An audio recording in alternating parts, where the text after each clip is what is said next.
Hey you guys, I'm back with this is actually part 8, I think. It should be part 8. Last one was part 7. And I think I said it was part 6. Yeah, it's part 8. So let's go back to Yorna.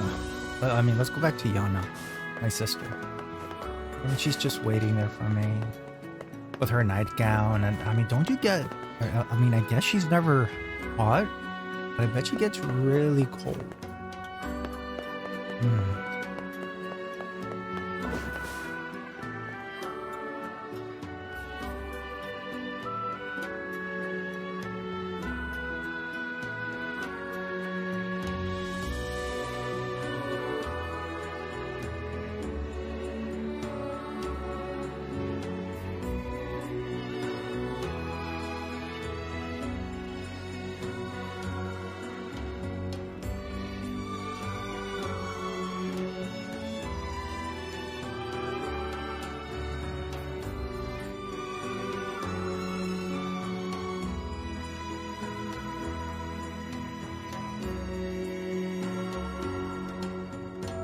Okay, let's see.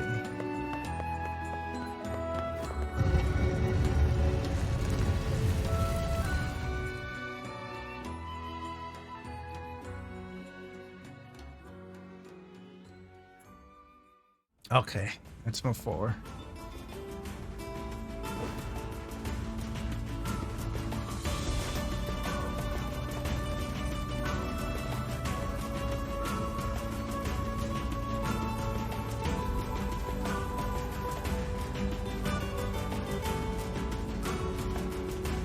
I suppose rules are rules, even if they are absurd.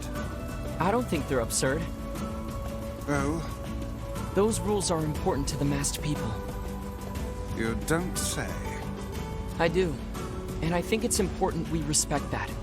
Well, well. The boy is beginning to sound like a man.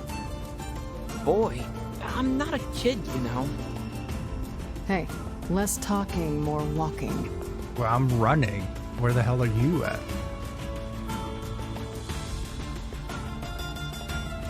I mean, you have no padded armor. You have nothing, no metal armor weighing you down. I mean, you're running with like a little piece of cloth. You should be running circles around. I mean, look how you're running. Like they could see your, I mean, you don't even have a back.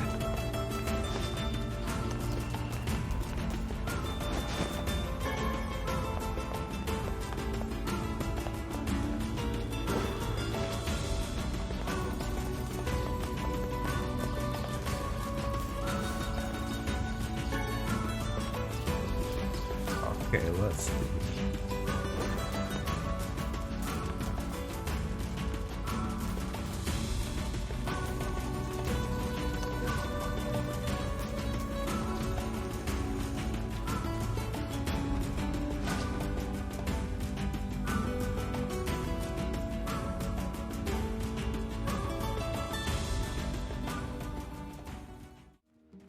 Okay, let's see.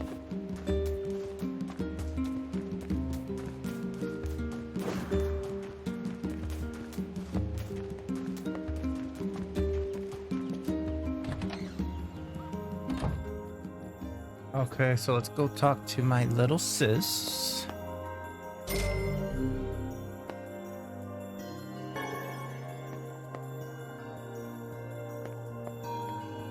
Yona?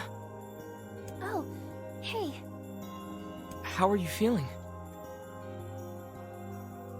Better, now that I'm taking the medicine you brought. Okay. Good. By the way, are you gonna stay here today?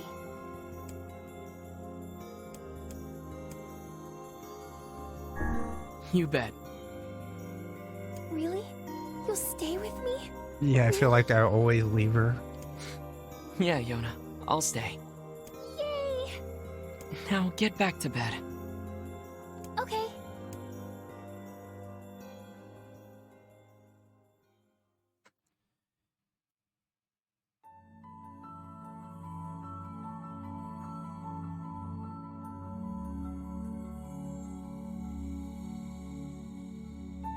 I hear a voice. Squint, see a voice standing before me. His hair is silver, his skin is pale, and he stares up at me with hard, glassy eyes. Soon, his lips begin to move, but no sound comes out. What is he saying? I can't hear him. I can't hear him. I can't hear him. I can't hear him. I can't hear him. I can't. I try to leave, but something about the boy holds my gaze. I watch his face, expressionless as his lips slowly flutter. What is he trying to say? Wait, it's a phrase. I can almost make it out. It starts with an S, then there's an E. I can almost see it now. The letters begin to fall together, one after another, faster and faster. Seal burst. It's a seal burst. The thing I'm looking for, the key to saving my sister. Stare at the boy with renewed ferocity, trying desperately to make out his next word. Dream. Dream? What? What does that mean? His lips move again, faster now. I can't follow them. Damn it. I can't make it out. I want to scream. I want to hear the wall. I want to tear the walls down around me, but instead, I force myself to be calm. Do this. Do it for Yona.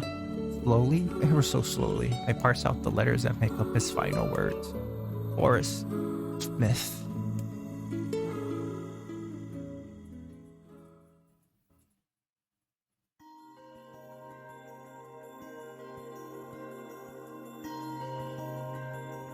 Next morning. Good thing I stayed. Just a dream. Just a dream. Even in my dreams, I'm hunting sealed verses.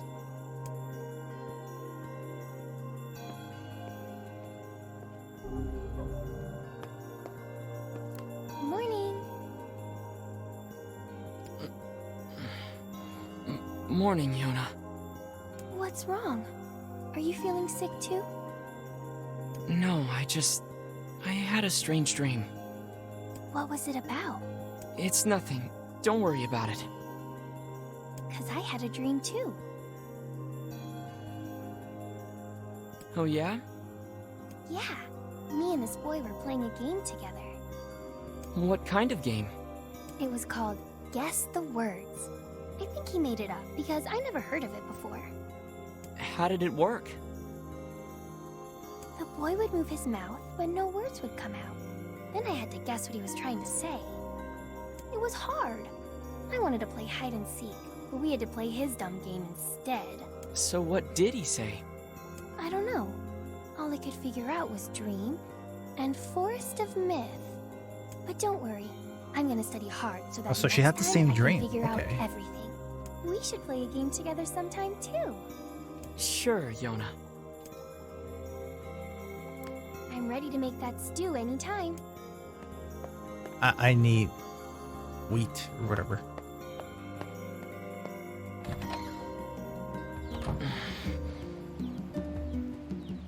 Something troubling you, lad? It's nothing. Don't worry about it. Come on, I need to go ask Popola something.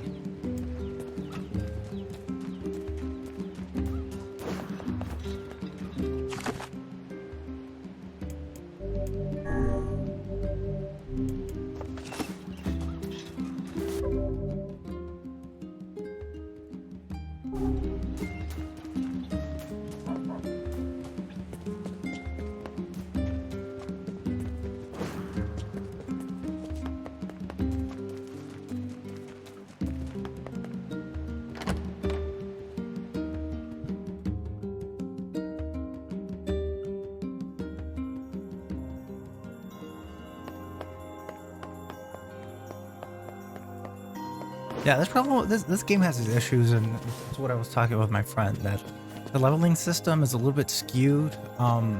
You fight these really strong monsters, and it seems like there's no benefit to it. You don't level up.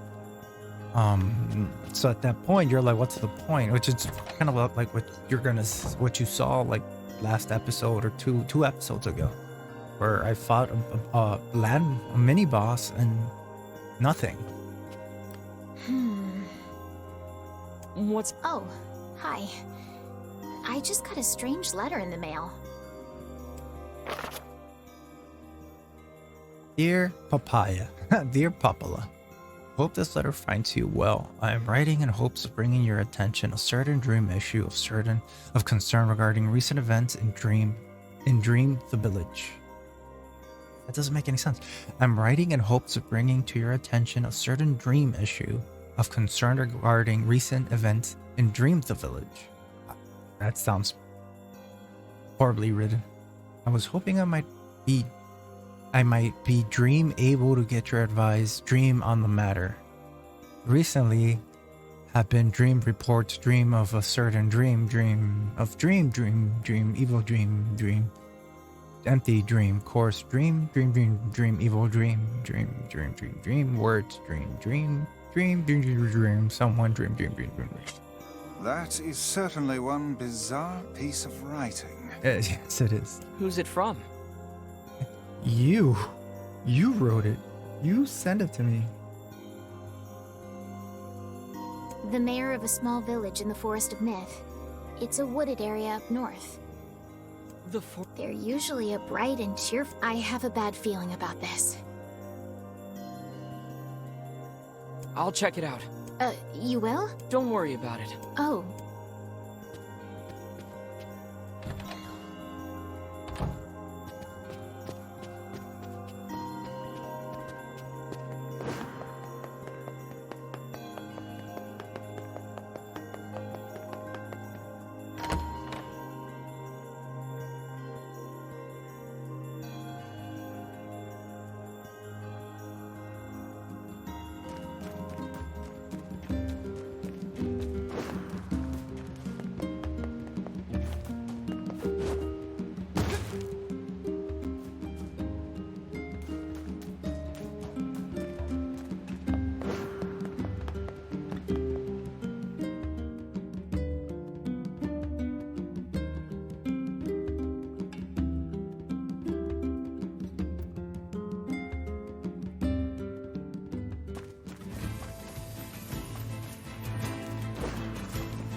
What do I have to do?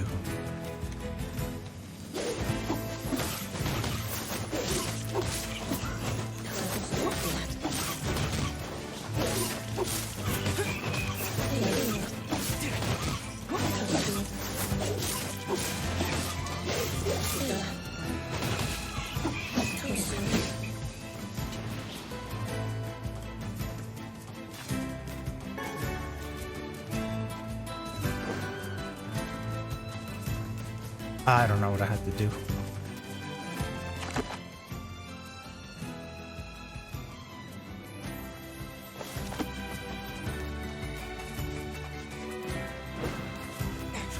Get out of my way! Actually, let's go see if I can upgrade the weapons.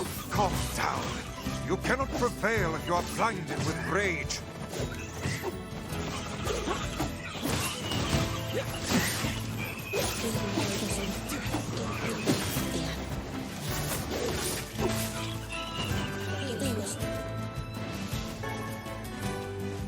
Let's go see the blacksmith and see if I could upgrade my weapons a little bit, and then we'll head on to the mission. See what I need to upgrade the weapons.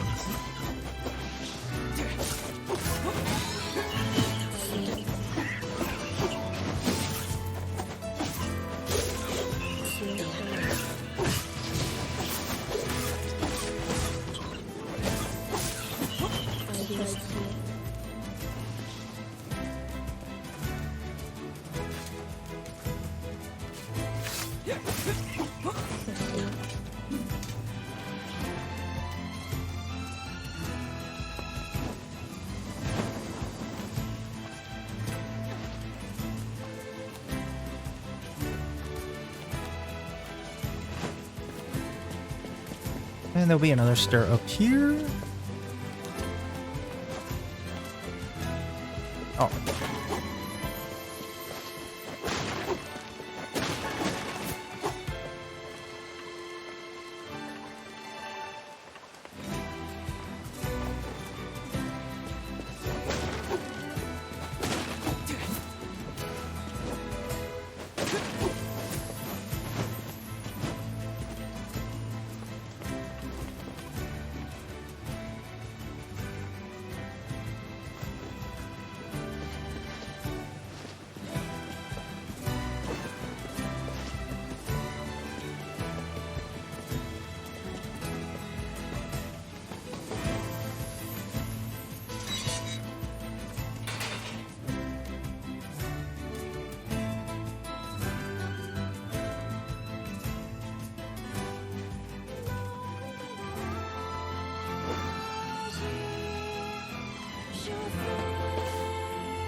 doesn't talk about Mama's... Jacob, Yeah? can you read me a story? In a bit, okay? Okay, yeah. How can I help you? Need some work done on your weapon?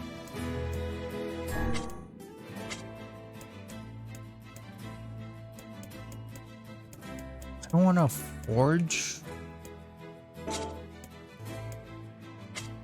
Come back. But I want you to upgrade. How can I help?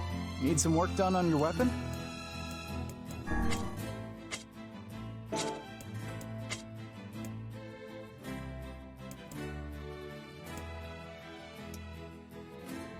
I need iron ore and scorpion claw.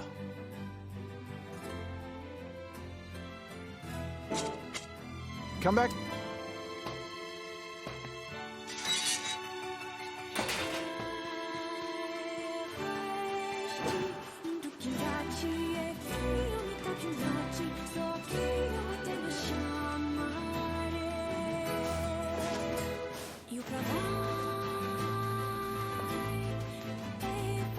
This is the only place I know where you could get materials, but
I'm gonna just spend a little bit of time here trying to see if I could find what I need. I doubt it though.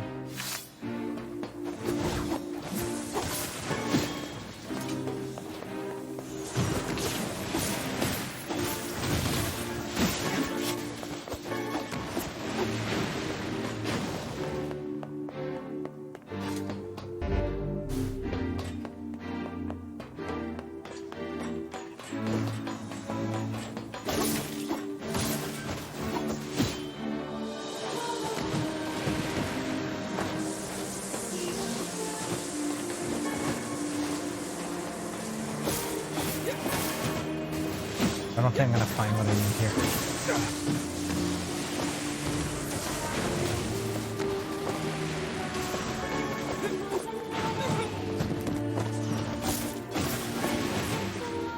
Yeah, I'm not gonna bother.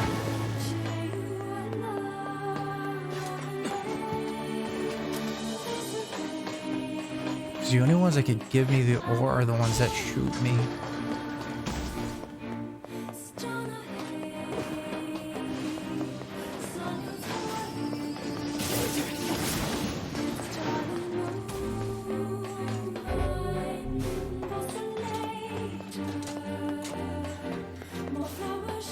Stop.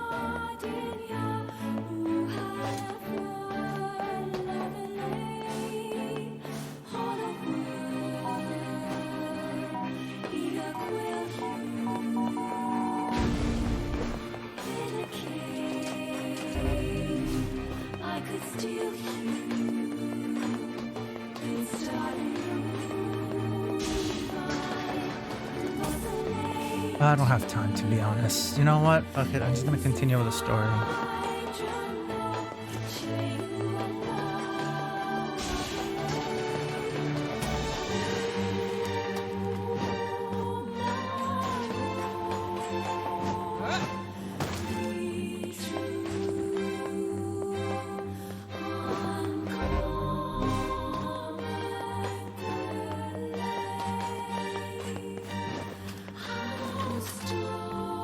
I am lost.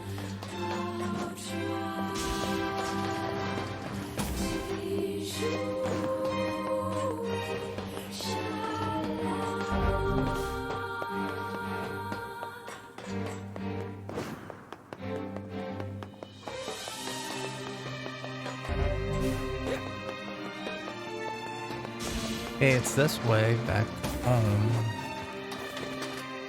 For sure. And now the door won't open. Oh, this direction over here.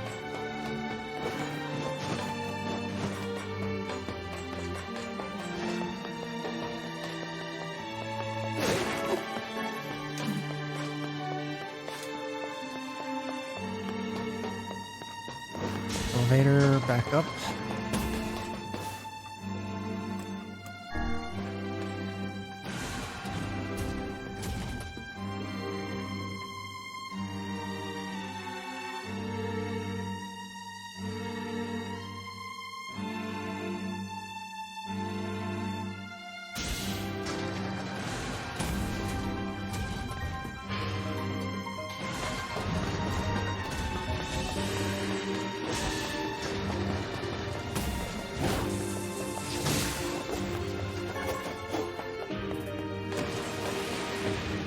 I didn't try to go there. Let's just go back.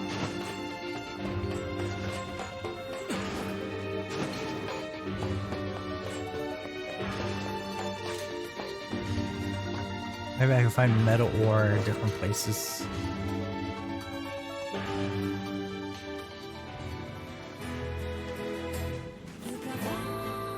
Stamp. Let's timestamp. 30 minutes in. Well, let's forget about this and I'll figure it out later how to level up some of these weapons. But I don't see a purpose.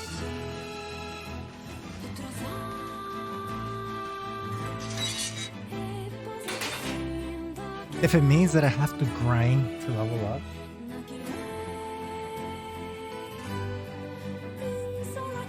The weapons, I don't know if I want to.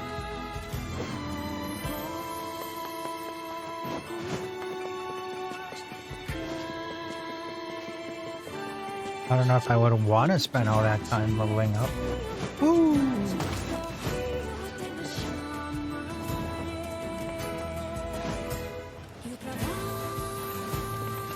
I just jump off?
Okay.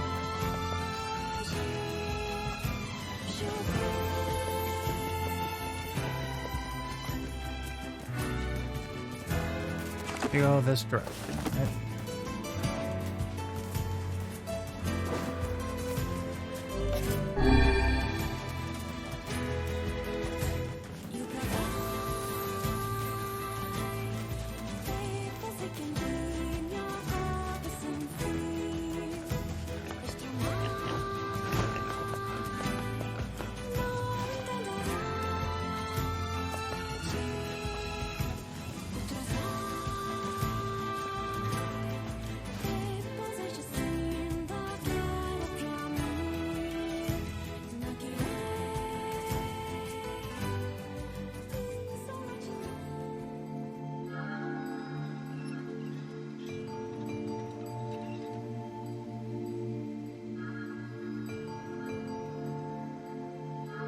Oh, great deku tree. Okay. It sure is quiet here. Such silence bodes ill. There's trouble on the way. I'm certain of it. You know, a little optimism now and then wouldn't hurt, Vice. Such cheek. Beware.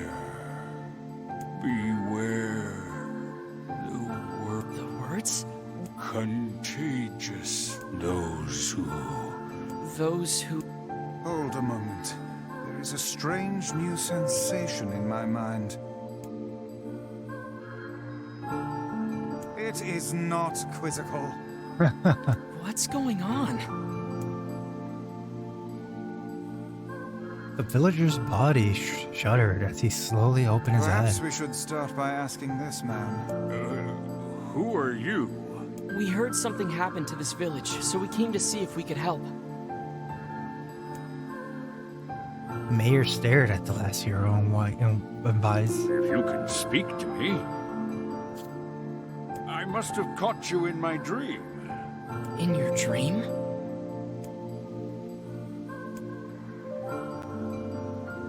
Mayor explained, in the past weeks, a mysterious disease called Death Dream has spread across the forest of myth.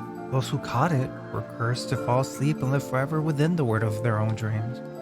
The village mayor had determined the Death Dream was spread from person to person by spoken words.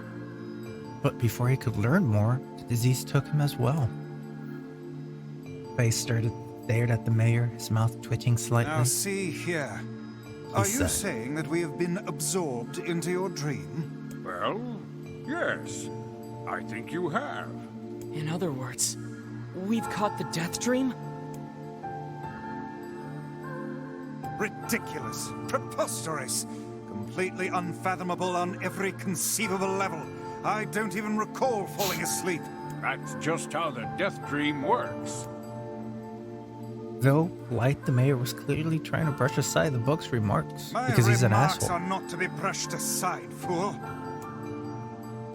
The mayor twisted his mouth into an embarrassed grimace, and quickly changed the subject to the last hero, who the last hero had seen and what they had discussed since coming to the village. Something there must have caused you to enter my dream. A certain conversation, a specific word, something. The last hero and Vise racked their brains but could find no easy solution. There were simply too many words to consider, too much random chatter, too many meaningless conversations. Grimoire Weiss does not engage in meaningless conversations. The mere suggestion that Weiss chose his words carelessly seemed to sting his pride. It does not seem to sting my pride, you bloated gasbag of a narrator. It has demolished it utterly.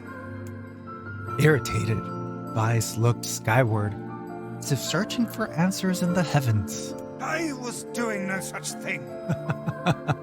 Just leave me alone already. The anger created by his harsh words bled over the last hero like a contagion. Wait, said the last hero suddenly. Did someone just say contagion? Yes, I believe so. What of it? Well, that villager told us to watch out for the contagious words, right? The mayor leaned forward with renewed interest, pushing startled Vise aside in the process. He must have said something, right? Asked the mayor. Some specific combination of words. What was it? It was about dreaming, or something that dreams, or what the hell was it? A sheep, cried Vase suddenly, blurting out the first thing that popped into his head. The others stared at him for a moment before slowly shaking their heads. After a few more minutes, the last hero face suddenly lit up. I remember, he said. Those who dream. That's what he said, I'm sure of it. At this, the mayor produced a thick sheaf of papers from his pocket. He flipped through them a few times before finally nodding his approval at last hero. It sounds right, he said, as a stray of sheet of paper fluttered to the ground. My notes also mentioned something about that. I bet it was the last thing you heard before you fell asleep. The mayor shook his head, his worn pencil stuffed tracing lines across the lone piece of paper. For the last month, I've done nothing but study the disease we call the Death Dream, he said. I mean, I'm the mayor, right? It's my job to protect the people from whatever comes along. But I never expected a couple of outsiders to start entering people's dreams. The mayor paused, a grimace crossing his face. I should probably be taking notes or something. Vise immediately fired back. I applaud the forceful that takes to search a disease in your dreams, he said. In your dreams, he said. But perhaps we should bend your efforts to escaping this place instead of trying to understand it. The mayor's hand tightened around his pencil, snapping off the tip. Try to escape. From the very first moment I realized I was locked inside my own dream, I've been looking for a way out. I don't think it exists. I mean, this is my dream, right? If there was an exit, I'd know about it. He paused for a moment, his unfocused eyes staring at nothing. The village was beautiful, he said to no one in particular. It was filled with the most wonderful people you could ever hope to meet. But once this disease took hold, things changed. It's like someone took a sponge and soaked all the color out of our lives. I just want us to be whole again. I want us to be free. And I won't stop trying until it happens. The last hero nodded in agreement. Wait a second. I didn't nod. Look, if we can be of any help, said the last hero, just ask. Now, hold on. I did not just say that. Silence, cried Vase. The Grimoire looked at the last hero, to the mayor and back again, his face filling with confidence. Grimoire Vice's face is always confident. Thank you very much. Now, see here, Mayor. You told us that nothing can exit this dream without your knowing of it. But yet, you seem surprised to see us when we first arrived, yes? The mayor slowly raised his head, realization drying on his face. Oh my god, he said. You're right. You're right. I had no idea you were coming. The human imagination is a limitless engine, said Vice. And dreams are the fuel. If you can imagine an exit, then it must be so. With your permission, we shall search for it. Thank you, said the mayor. I don't know how I can repay you. Payment is not required. We are as eager as you to be done with this place. The mayor suddenly felt as if he could breathe again. He'd almost forgotten what it was like. Good luck, you too. He called at the departing forms of the last hero and Vise. We're all counting on you. As the last hero slowly faded into the misty forest, the major was struck by a sense of deja vu. He saw this man once before, he thought. But where? The last hero's mood darkened as he stretched through the forest. Hours earlier, when the beauty of the place was still a new thing, he'd been confident that he could get in, find the exit, and be home in time for dinner. The deeper they went, the more the forest closed in around him. The mist made it difficult to see more than a foot in any direction, and moss-covered rocks seemed determined to twist his ankle. More than once he'd been forced to steady himself on the rough bark of a tree, and his hands now felt small trails of blood on everything he touched. Left small trails of blood. Additionally, Vise was proven to be a spectacularly poor traveling companion, unhindered by either terrain or physical effort. He spent most of his time urging the last hero to pick up the pace and grumbling about their slow progress. Finally, after Wise muttered something about legless turtles being more adept at navigating the environment, the last hero snapped. Okay, Vise, cram it for a second, would you? You motherfucking piece of shit. Oh, you don't have to walk. The last hero leaned against the tree and tried to stretch the knots from his back. How can this stupid forest be so big? He muttered to himself. The moment the words trembled from his mouth, a cacophony of insects sprang to life. Every imaginable form of buzz, click, hiss, roared out of a volume that rattled his teeth. The last hero slapped his hands over his ears and screamed to be heard. Please, what's going on? Last hero could see Vi's mouth moving, but he might as well have been shouting in a tornado. The insects screamed, the forest howled, and then, just as the last hero ears seemed ready to tear from his head and go running for cover, the sound diminished. Hesitantly, he removed the hand from his left ear and listened to the creatures of the woods. Shriek, shriek, shriek, shriek. Jack, Jack, Jack. Yeah, fuck it. What? As the insect symphony dimmed another decibel, the last hero began to detect patterns in the sound. This isn't random, he thought.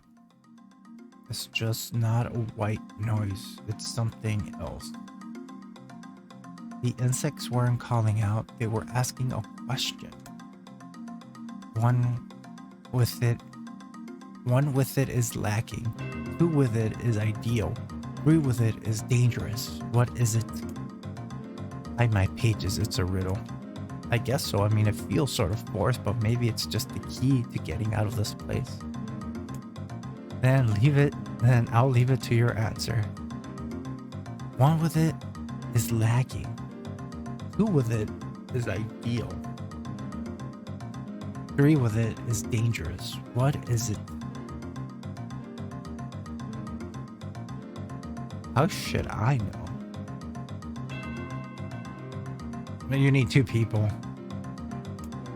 The answer is seesaw. Something that's ideal with 2 people but dangerous with 3. Oh, it's a seesaw. But before he could say anything, the word suddenly shifted. Rinwa. Shiki. The last hero came to, he was once again surrounded by the sound of insect. Words he had heard so before. 1 with it is lacking, 2 with it is ideal, 3 with it is dangerous. What is it? It's a riddle. I guess I got it wrong.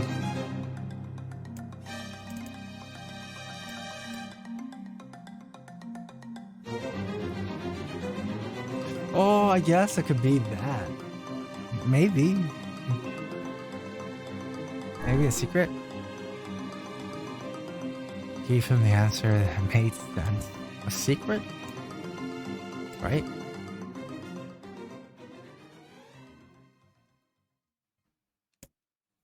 These forest arthropods are making a road of us. Please at passing the test, Lesro moved on with the new intensity. The path offered his body relief from the undergrowth, but it gave even greater cheer to his mind. As long as they were on a path, their journey had purpose. I'm not good with riddles, you guys. I guess the forest had accepted us, huh? I spun around to face his companion. Do not mistake the will of this forest for some happy pet you can suddenly befriend. We have no idea where this path leads. As Vise finished speaking, they turned a corner and found themselves facing a clear forest spring. Smiling, the last hero picked up a small rock and set it skipping across the surface of the water. Good heavens, said Vise. Surprise was understandable. Each time the rock struck the surface of the water, a musical note rang out. When the rock finally stopped moving and sank to the bottom of the spring, the ripples it left behind came together to form words. I enter through the window, but break no glass. When the night falls, I vanish. What am I? Absurdly easy, barked Vise. Now answer. The last hero grit his teeth and tried not to reach out and strangle his companions, right? This one's pretty easy. I enter through the window, but break no glass. When the night falls, I vanish. What am I? Sunlight.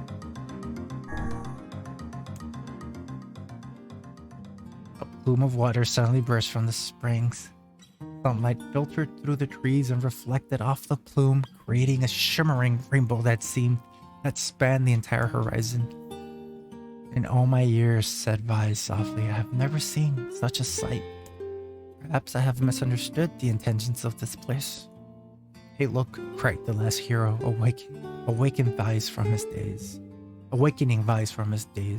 There's a house or something over there. Glancing in the direction of his friend's extended hand, I saw a small cottage nestled amongst the trees. That's weird, isn't it, Vice? I mean, who would have built a house all the way out here? The last hero walked over and pounded on the door. After a minute of solid banging, the door cracked open and a small man peered out. His body was cloaked from neck to toe in a large black cape, while his face was obscured by mist.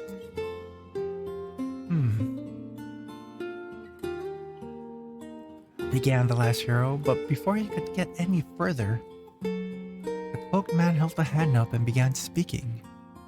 I have 4 legs in the morning and 2 at noon, but end the night with 3. What am I? The last hero tried to ask the cloaked man who he was and what he was doing there, but he simply repeated the question. We wish to engage this man in conversation, said Vise. It seems we must answer his riddle. Yeah, I suppose. Well, at least it's an easy one. I have 4 legs in the morning and 2 at noon, and the night with 3. What am I? A man? A demon? An angel? A man? A man? The mist dissolved from the cloaked figure as he spoke a single word. Correct. With that, the man flung his garments aside, revealing his true identity. You're the mayor, cried the last hero. The small man slowly shook his head. I'm not the mayor, you know. Now listen to my words. I saw a version of you that was not yourself. Long ago, I saw a version of you that was not yourself. Sorry, what do you mean? What's that mean? It will make sense at time. At present, I simply congratulate you on cracking the seal of the death dream. Now you must go to the person at the forest entrance.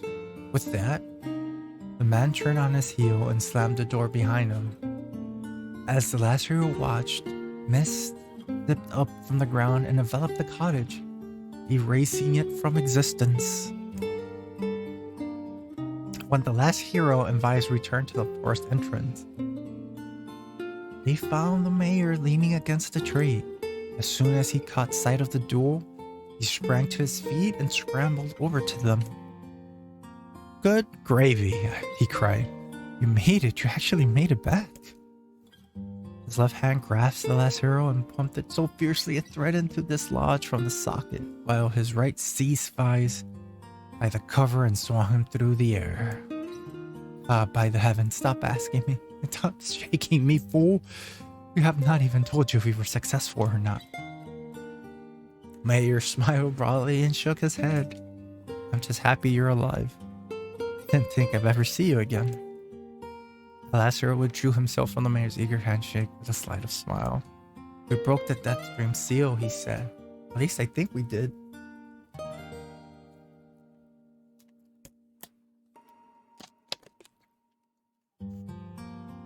The face beamed as the last hero filled him. The mayor's face beamed as the last hero filled him in on the details. When the tale was done, the 3 of them laid down on the forest ground and fell asleep.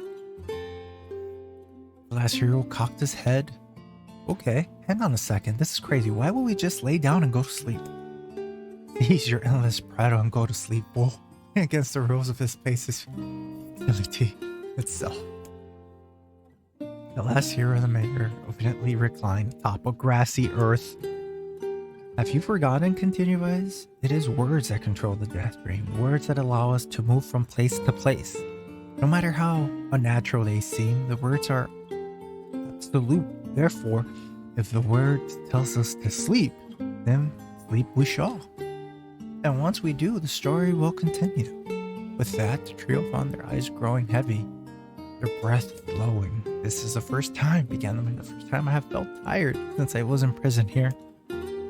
His words were cut off by a loud, long yawn, and he remembered nothing more. They might have slept for an hour or a year. When they awoke, things had slightly more real quality to them. The mist felt thicker, the leaves greener. It was clear that they had awakened from their dream. The last hero shook the mayor's shoulder gently.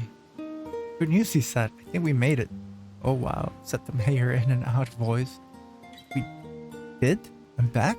He blinked once, then again, then thrice, did not quite believing the sight before him. You two have no idea how much this means. The death dream was spreading through our village, and I wanted to, well, thought I could figure it out to stop it. But I guess that wasn't the case. I must have caught the disease and become trapped in my own dream. The mayor started to stand and collapsed back to the earth. Stared at his legs as if trying to remember how they would work, and glanced at Lazarus and shrugged. Without a word, the young man reached down and pulled the mayor to his feet. "Real life take more getting used to," said the mayor, as a wry smile crossed his lips. "You shall relearn in short order, I'm sure," said Vice. "For now, to return to your home and rest." "No," said the mayor. "No, I can't. Some of the villagers are still trapped in the death dream. I have to save them." Then bowed his head and prayed. When the prayers was finished, it's the guardian of our village history and memories. Superstition will only make our mission harder, muttered Vice. We should not put our faith in their gods, in the gods. The mayor shook his head. Not the gods, the words. Legend says that our tree is home to a powerful magic known as a sealed verse. Last hero and Vice could not contain their surprise. It seemed the goal had been found in the most unexpected of places. I say,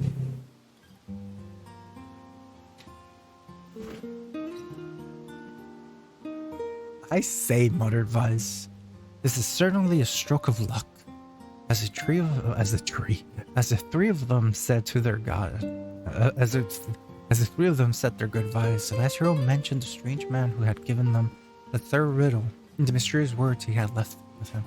"I once saw a version of you that was not yourself," muttered the mayor. What in the world does that mean? Lost in thought, he stared into space for a long moment. "You know," he said softly, "this is going to sound odd, but if I had a feeling I've seen you before too." The last hero tried to keep a straight face and failed, but the mayor didn't seem to notice. Deja vu, right? Anyway, I figured it's just some kind of illusion created by the death dream. It probably doesn't mean anything. The last hero gave the mayor a nod and smiled, but inwardly his thoughts were racing. There's something wrong about the mayor and his words. And what exactly is going on here? That riddle would prove to be the most difficult one of all. Oh, thank you so much. Now I can finally return to a normal life. This is one of the most bizarre diseases I have ever encountered. I know. That's why we have to help the other villagers, no matter what.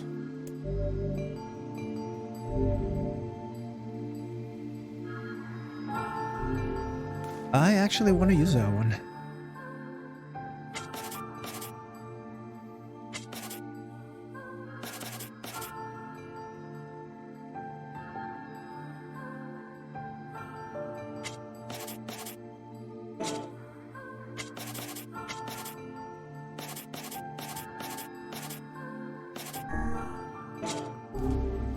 For a sealed verse, that didn't take much effort. Yes, all a touch too easy if you ask me. It's almost as if someone was guiding us to this village. Don't overthink advice.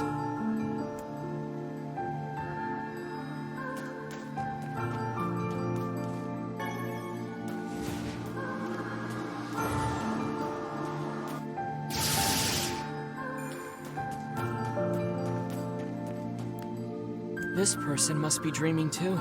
It would appear that way, yes. Can't say I'm very excited to go back there. That dream world... Perhaps you should spend less time complaining and more time... Yeah.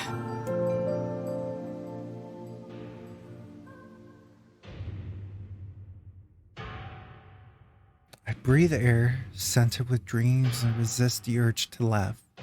For I know it will sound like the words of a madman. How long have I been in this fresh hell?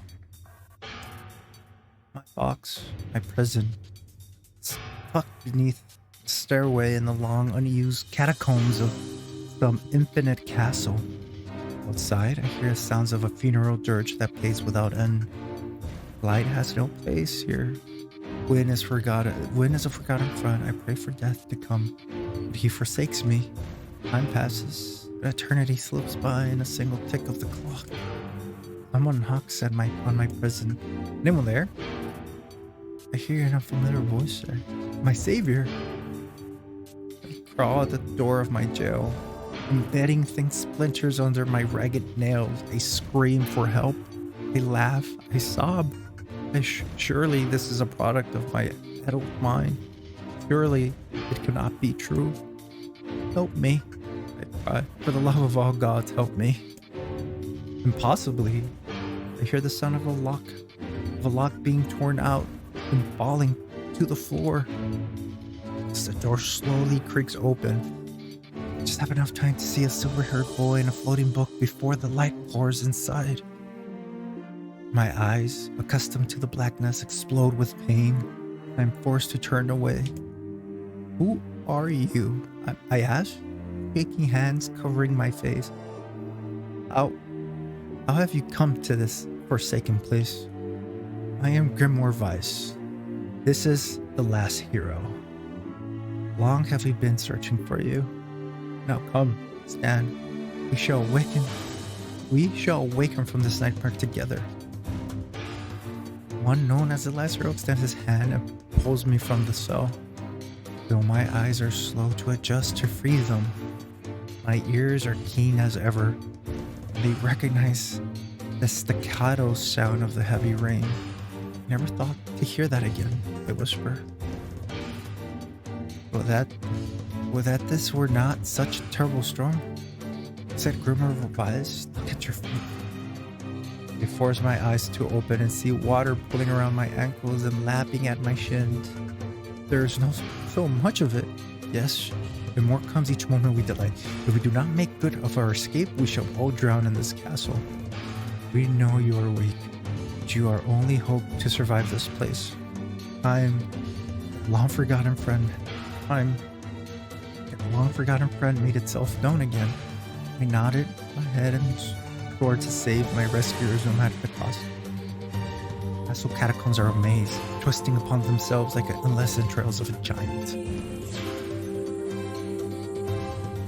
I squint down the dim corridors and proceed north.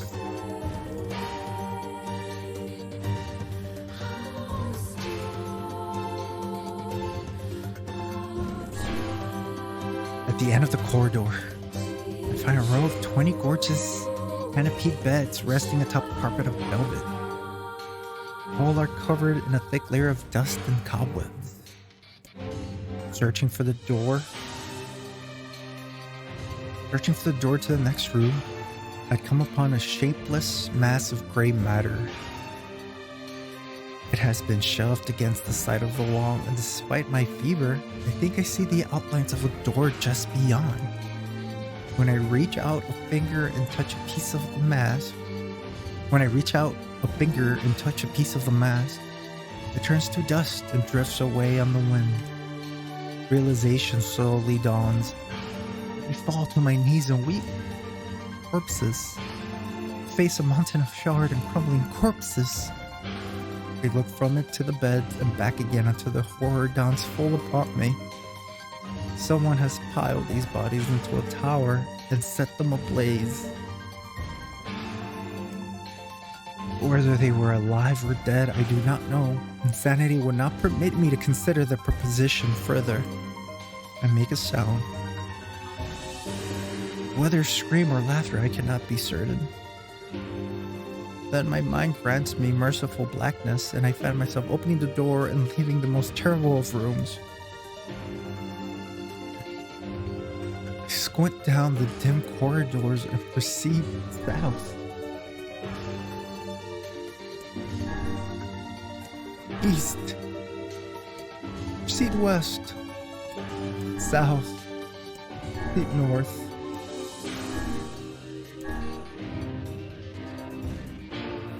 The water has risen up my head and now laps freely at my mouth and nose, you dumb bastards.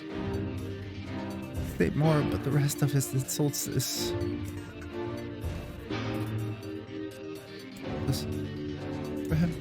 This wasn't how it was supposed to end. I died. Wow.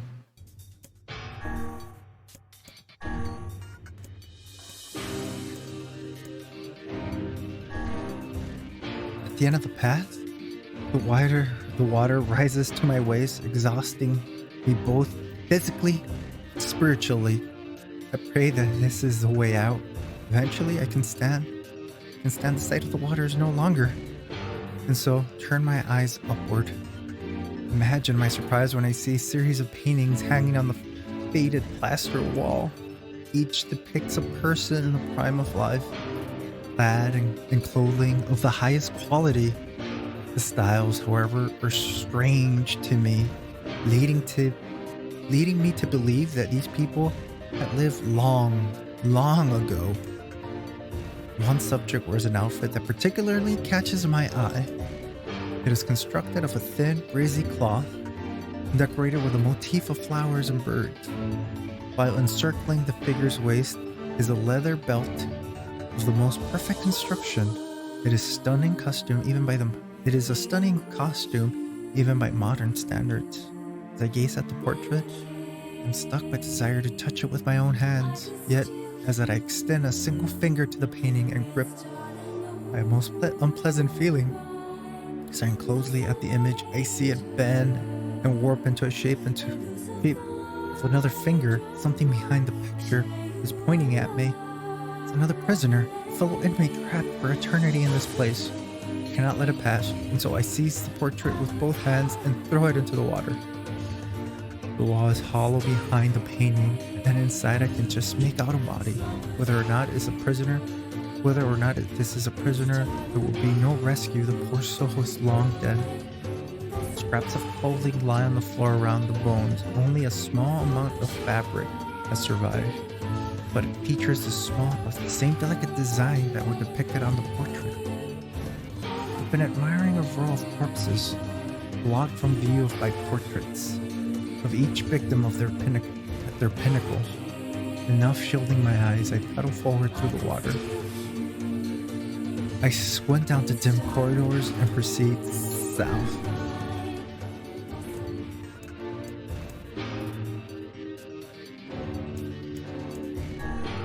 At the end of the path, I find myself in Great Hall with only the sound of rain to comfort.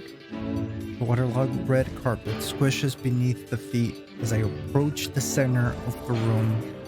Once there, I behold a beautiful dining table upon which rests china and silver of the finest construction, as well as the remains of a fantastic feast. As my eyes continue to adjust, I see many chairs surrounding the table, each holding a dinner guest. Noticing movement, I approach the chair at the table's head, but the truth of the matter dawns on me. I recoil in horror. The host of the feast is a corpse, as are all the invited guests. An army of foul, wriggling insects have made home of the remains, and this is the movement I saw. A once splendid feast was now nothing more than a requiem for the damned. Take a moment to study the shaking hands, then slowly back away from the table. Desperate to lose sight of the abomination before me, my gaze lands in the chairs upon. This is a mistake, for the chairs prove to be even more terrible than the feast itself. Each one is covered in a layer of spikes that ran from the seat, the back, and down the arms. This explains the color of the carpet beneath my feet. I can only pray that the unfortunate diners were dead when the meal began. Or if not, it is a simple test to envision the agonized screams that must have sprung forth from their mouth. My mind grasped frantically at the possibility that these souls had committed some terrible crime for which this was punishment, though in truth, I suspect they had committed no crime at all. There will be no tomorrow for these unfortunates. This was their last supper.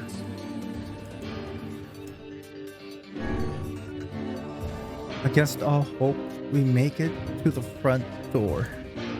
Break it down, someone cries, and so I give myself to the effort. I tandem with the last hero and Grimoire Vise. I slam my body against the thick, sturdy door. The third try it gives away, and we find ourselves sprawled into the ground outside the castle. The storm is in retreat. The clouds above are still dark and foreboding. But to the west, I can see a thin shimmer of sunlight trying to break through. How can I thank you? I cry as tears join the rain on my cheeks. I would surely have died in there. Looking down, I suddenly notice that my dress is in tatters, and sheepishly try to cover my exposed skin. Your dress? Asked Vice. Then you're a woman, madame? I am. I offer to a smile. I suppose that comes as something of a surprise, seeing as how I exist only in a form of words. I can see that the one last hero is disappointed that the torn dress will be given no further description, but he hides it well. With a nod and shrug, three of us set forth to our awakening. But behind us, an awakening of another kind has taken place. Black smoke fills the abandoned castle, providing countless damned souls inside her final shroud. After a moment, the castle windows shatter with a mighty roar. A fresh breeze blows through the hallways and corridors, carrying the smoke away for good. As we watch in awe, uncountable black shadows slowly flicker to life, crossing to and fro in front of the broken windows. The castle's dead have awakened to their new life as shades. You have anything to say about that? Hopefully there will be no labyrinth next time. I hear that. Thank you so much for saving me. I never want to have a dream like that again. Okay, I saved that one, but goddamn, that took me forever.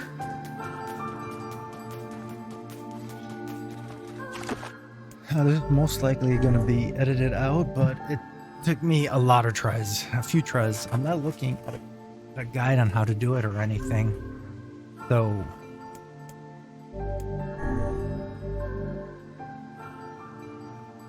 definitely taking me a while.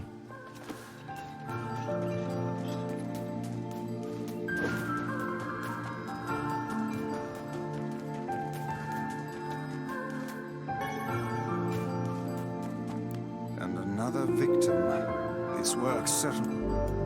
Yes, let's help the guy. I figured a book like you would be into all this word stuff, Vice. Even I have my exceptions. Now let's be off. A colony of massive sculptures was visible in the distance, their tall forms scraping against the sky. Vice and the last hero had never seen such a sight. Their eyes widen as they try to take it in. Those buildings must be huge if we can see them from this far away. What do you think, Vice? As Vice considered his answer, the sun beat down them with renewed ferocity. Perhaps they are some manner of mirage, he said. Under this heat, a mirage of two would hardly be an unexpected sight.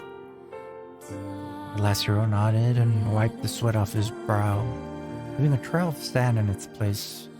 He thought he'd never been so thirsty. The ancient road on which they walked was black and cracked with age. Here and there, thin whiffs of grass pushed through the rocky surface, as if defying those who had laid this material down over their home. The heat reflecting from the road made the last hero lightheaded. His feet hurting, he crouched down to rest. I don't know how much longer I could do this. Is someone playing a joke on us or what? The complaining had already begun. Vice trying not to let his eyes roll too much. A joke, he said? No, no joke. This road leads to the city of art. Perhaps the path itself is simply some manner of grand artistic work. You don't sound very sure of yourself there.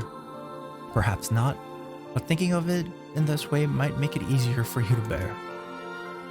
The last hero glanced at Vice's grinning face, shook his head, and resumed walking.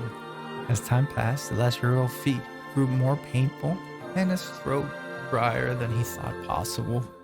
He tried not to look further than the next step ahead because the bright sunlight made him hesitant to trust his own senses. I should have paused right there. We're definitely getting closer, said Vice, in an effort to cheer his companion. Yes, this much is certain. Encouraged, the last hero lifted his gaze. Suddenly, he stopped walking, choosing instead to stand in the middle of the road with his mouth and eyes wide open, and his finger pointing in the distance.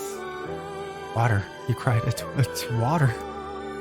Water? Asked Vice. Preposterous. I don't see any water. Over there.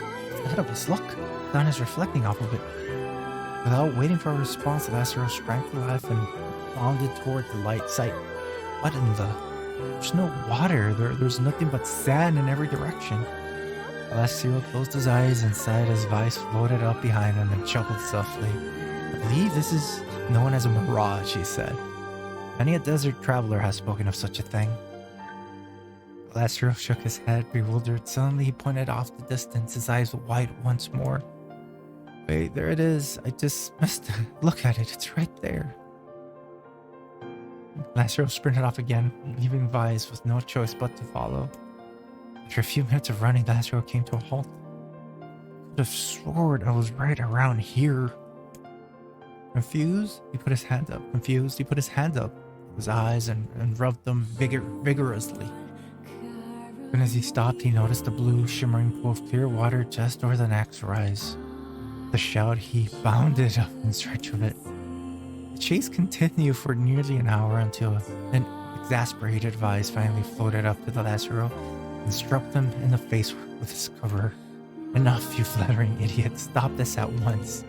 There is no water here. There isn't?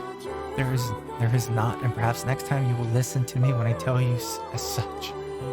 Vice paused for a moment, then continued speaking in a slightly kinder tone. However, I suppose this mass chase was not altogether wasted. It seemed we have arrived in the city of art. As Hera looked up, stretched out before him was a row of impossible tall sculptures. Their journey was at an end. They're huge, cried Lazaro, completely forgetting the last heat pain of the past few hours. I've never seen anything so big. Each sculpture was formed from roughly the same shape, a tall rectangle that stretched upward, the sky. But that is where the similarities ended. Most were covered with panes of glass that reflected the light of 1,000 directions, while others seemed to be nothing more but frames of steel. We had some tall spires on their top, while others says scrambler cats. What kind of a city is this? Where are the people? Where are the houses? Perhaps the land is extended exclusively for artistic use. The debate continued as they made their way through the city. Miracles of artistry were everywhere. Great iron gates with wheels sat silent on steel rails. Beautifully carved works with light of red, amber, and green dangled over every street. As they moved away from the massive sculptures, they found a great array of smaller ones. Some were covered with glass or brick, but many were composed of material they had never before encountered. The sheer variety of colors and styles was staggering. Unable to find a theme or purpose to the abstract work around them, the last hero and Vice eventually fell silent. On the outskirts of the city, they discovered 3 sculptures in the shape of humans. The last hero uttered a sigh of relief as he approached them. Finally, I was getting tired of modern art. The three statues were indistinguishable except for a single word chiseled into their right arms. One read Alpha, one read Beta, and the final one read Gamma. As the last hero moved to touch the nearest statue, a bird flew from the top of one of the sculptures, alighting on the statue's shoulder. It emitted a brief, beautiful song that took the form of words. Only one form is real, the others are false. The real form will always speak the truth. The false ones will always speak lies. That the bird departed. As if one cue, the three statues shuddered to life, acquiring color and form as it began to breathe.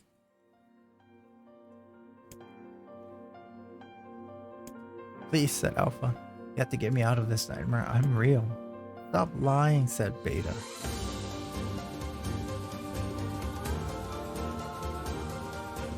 Alpha's a fake. You know I'm the real one. What a load of crap, said Gamma. Beta's a fake. Everyone knows I'm the only real one around here. The respected pleas given, the three statues returned to their frozen state as silence once again enveloped the city. When you consider all the statements, only one could be the real. Only one form is real, the others are false.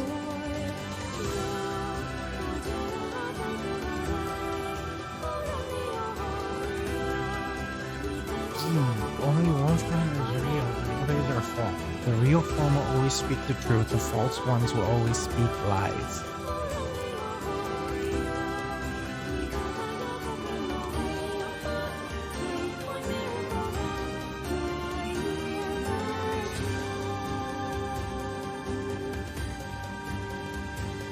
Then it'll be Alpha. The real one's Alpha, right?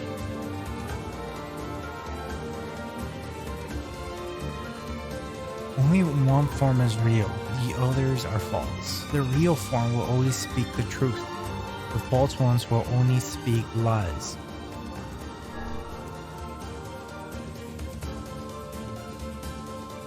Though the last hero's voice betrayed a notable lack of confidence, he was relieved to see Wise nodding at him. If Alpha were telling the truth, began Wise in a tray.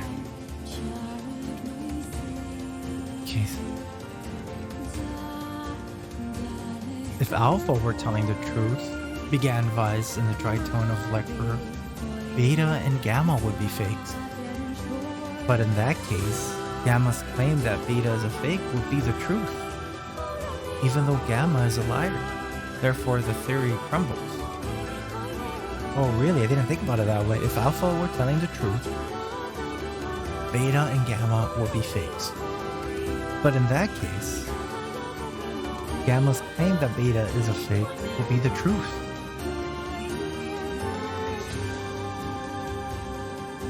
Even though Gamma is a liar.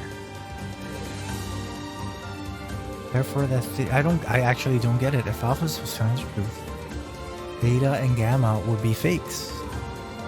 Okay, but if that's the case, Gamma's claim that Beta is fake will be the truth. Oh, I see. Even though Gamma is a liar. Therefore, the theory crumbles. Now, let's suppose that Gamma spoke the truth. That makes Alpha and Beta liars. In this situation, however, Beta is calling Alpha a liar, which will leave us with two statues telling the truth. Now, let us presume that Gamma spoke the truth. That makes Alpha and Beta liars. In this situation, I see what you mean. Finally, let us assume Beta is telling the truth. If so, done. Yeah, because he's not directly, he's saying that yeah. Congratulations, villager, said Vise in cheerful tone. The time of waking has arrived. Thank you for saving me, cried the villager. Why did you have a dream like this? Asked the city. Villagers slowly looked around the bizarre object sculpture. I don't think so. I mean, it's impossible, right? There's no way I could have ever been to a place like this, but at the same time, I feel like I've seen it before. Deja vu, muttered the ledger. I just like the mayor. A vague sense of unease that struck the last girl during the major's dream.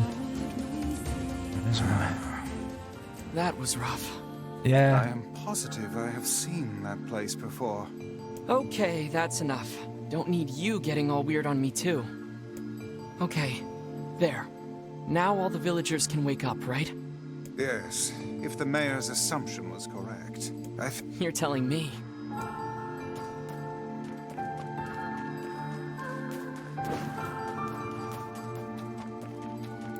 Oh, how wonderful. Thank you so much. Here, I have something for you. Wow, this looks Okay. valuable. I can really have it? Of course. There you go. It's apparently a weapon of some renown, but we have little use for it. Well, we appreciate it. Thank you again for For everything. Okay, I'll save. Actually, let me look at the weapon.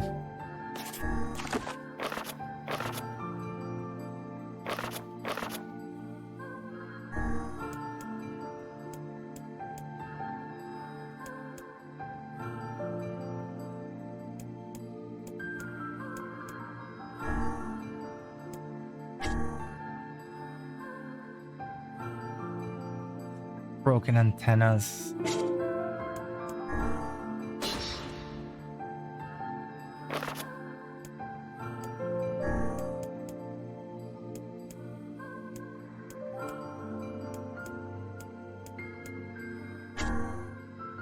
Let's see.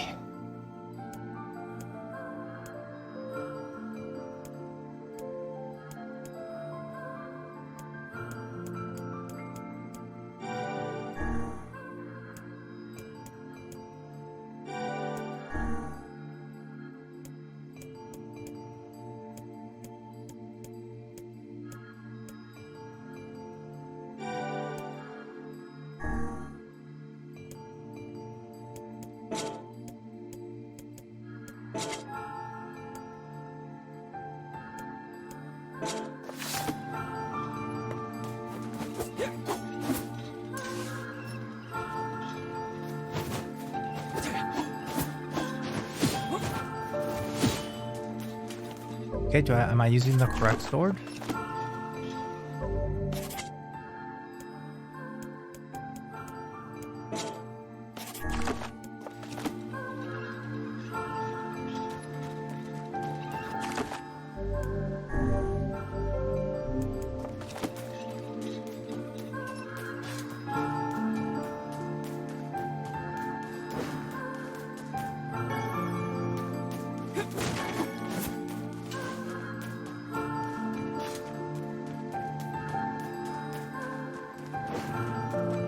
I should have known that it was a metal one, but nope.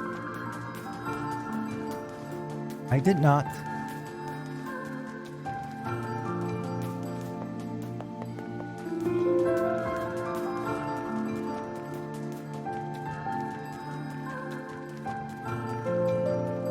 Probably gonna edit this one right away, just so I don't.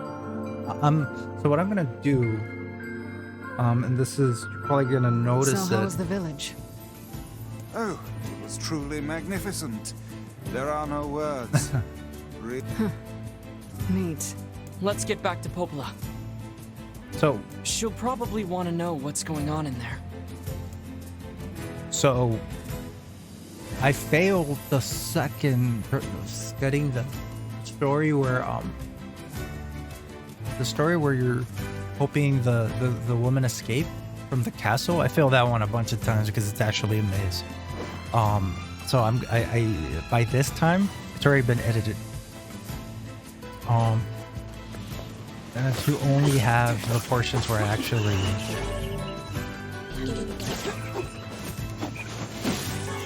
I have to figure out how I want to edit it out.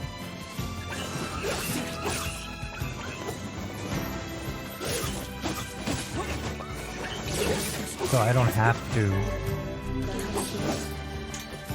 So it doesn't look that bad. Can't carry anymore.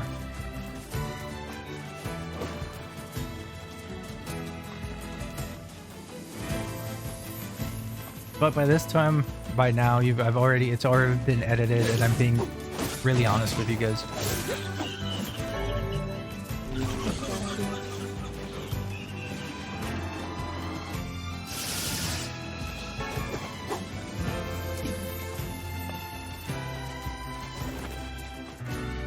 So I feel like I had to be honest.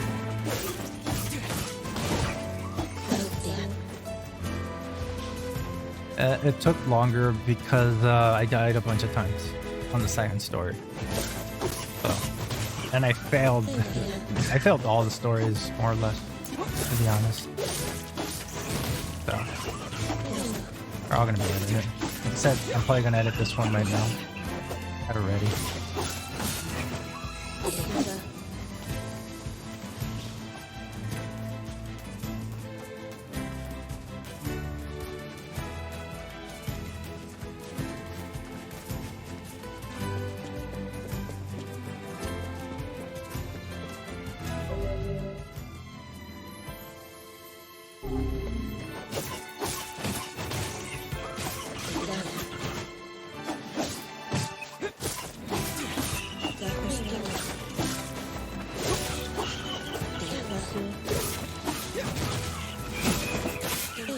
Go.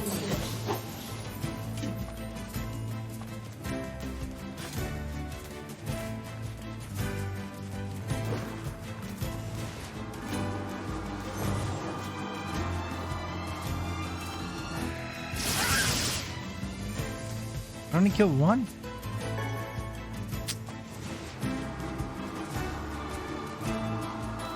That sucks. Oh, and then it hit me.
The death? Yeah, it was something all right.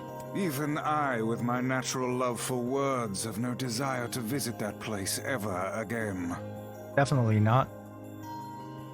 You guys did well. You've been making a lot of long trips lately. Are you sure you're not pushing yourself too hard? I'm okay. I can't just sit around all day while Yona's sick after all. If you say so. So, anything I can do for you? Well, I suppose there is one thing I could use a hand with. Have you heard about our plans to repair the canal? The work probably won't happen for a while, but once it's done, we can use the canal for trade and travel and all kinds of useful things. Unfortunately, however, we're a bit behind schedule at the moment. If you're willing to help out, I'd really appreciate it. No problem. What do you need? Great. So, the man I originally asked to help on this project, I'm starting to get a little worried. So, maybe you can head over to Seafront and check up on him? Okay, I'll go later. I'll mark the location of his house on your map. Okay. He always carries a red bag over his shoulder, so he should be easy enough to find. Got it. And with that, you guys, I'm gonna end the stream right there. Thanks for watching. I mean, it was mostly me reading this time around, but I think it was really interesting. And it's not something that I do quite often anymore. So that was a great experience. Anyways, thanks for watching. Like and subscribe, and I'll talk to you guys later. Bye.